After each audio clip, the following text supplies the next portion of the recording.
Hey guys, welcome back to more political chatter. This is another 2024 election scenario between Beto O'Rourke saying that he wins the governorship of Texas versus Donald Trump. So, he would never be nominated unless he wins the Texas gubernatorial election, and this is if he does. So, let's get into it. So, just know that, and I'm going to try to make this video very quick. So, California, Washington would go to him by silent margins. Hawaii, Illinois, D.C., Maryland, Delaware, New York, Rhode Island, Massachusetts, and Vermont. Maine's first would go to him. Safe. So these would be all the definite safe states for him. We'll get to more. Remember, Beto O'Rourke said, "Heck yeah, we're going to take your AR-15, your AK-47, and so on."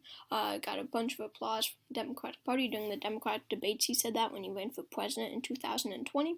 So obviously that will play a part. Connecticut supports strict gun laws, so that would go to him by a safe margin. New Jersey, not so much. They're a bit more conservative in saying that Biden is extremely unpopular. I will give it to Beto O'Rourke by a likely margin. But Oregon, saying how progressive it is, and Beto O'Rourke is very progressive. I would say that this would go to him by a safe margin. Beto O'Rourke will be extremely unpopular in Republican states, meaning that states like Kansas and the District of Nebraska and the District of Nebraska's first congressional district would become safe for the Republican Party, even though they went likely for Trump in 2020 than those other ones. I don't see Beto doing very well in Republican states. Like I said, Indiana I see staying safe. South Carolina, remember, Beto O'Rourke comes from the Sun Belt, but his gun comments will hurt him still because guns, they're very more conservative when it comes to guns down here. I see Trump carrying Florida by a likely margin. Just that gun comment, they really hate Beto O'Rourke down here. And O'Rourke won't turn out African Americans as much as Biden. I really don't see it. And plus, the Democratic Party is at a disadvantage right now because Biden is unpopular. That means states like Georgia and North Carolina will become a lead. Virginia, I could see them standing behind Beto O'Rourke. I don't think we're going to see much change here. Beto, he's not going to do very well in the suburbs of Ohio. I don't see him coming close.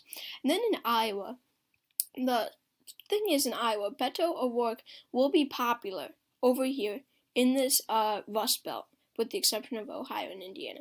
He will be popular over here because he connects with these rural voters. He will turn out rural, many unsatisfied Trump supporters. And I think that the state of Iowa would go to Donald Trump because he still does have this appeal, but I think he would outperform Biden and Hillary Clinton here. I think that he would be able to make Iowa narrowly a lean state for him.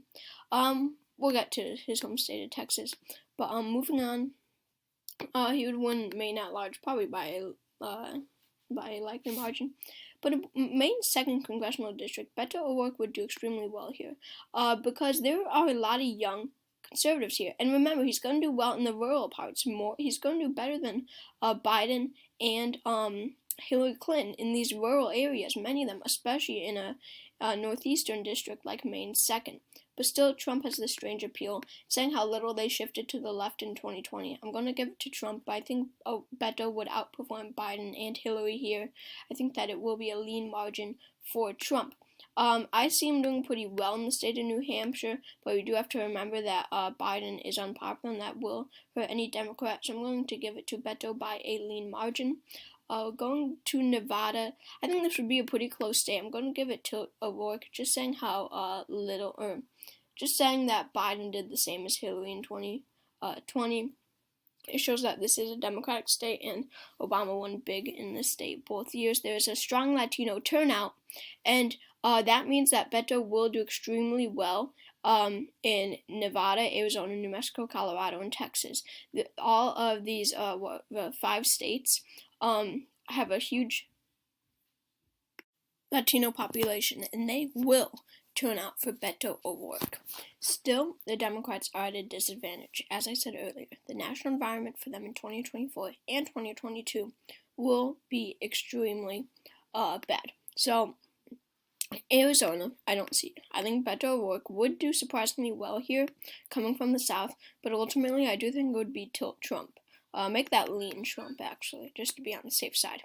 But New Mexico and Colorado, I think that Beto will do very well here. His gun laws his gun policy won't be as hated here as other places, and I think that, like Biden, that he would win it by a likely margin in both of these states. Going to Alaska, I think it would stay in the likely Republican column. Beto, I think he would do pretty well in Nebraska's 2nd congressional district, and I think that he would win their 1 electoral vote. It's one of these districts that are densely populated, and it's in the Midwest, and I see him having an appeal here, like in Iowa. He has this appeal. I think he would have enough of this appeal but Minnesota would probably be lean for him. Just Biden or the Democrats are unpopular right now. Would probably be lean like it was for Hillary in 2016. But going to Wisconsin, this is where Biden's unpopularity will hurt Beto O'Rourke very, very much, as it will for any Democrat. In a state like Wisconsin, really generally conservative state that really does not like Biden right now, and almost went to Trump in 2020. This is a state that will go to Donald Trump by a lean margin. Same with Pennsylvania. I don't see Beto doing very well here. I'll give it to him. But the state of Michigan, I really see Michigan really liking Beto O'Rourke's gun policy. I really see them being fine with it, and I see them really supporting his extremely liberal stance, and I think that he would be able to win the state by a tilt margin. Obviously Biden being unpopular will hurt him here, but they do not like Donald Trump. They really don't. We have seen that when he was president. Going down to Beto O'Rourke's home state of Texas. He won the governorship, but we have to remember this. Trump is extremely popular here. Texas is Trump country, and it's undeniable. Texas is Trump country, and Trump is more popular than Greg Abbott here. So even if Beto wins the governorship against Greg Abbott, that does not mean that Trump it does not mean that he will win the state. I think Texas will be lean Trump. Lean Trump. So Trump does win this election with 289 electoral votes to Beto O'Rourke's 249. If you like this video, please consider subscribing, and I will see you next time.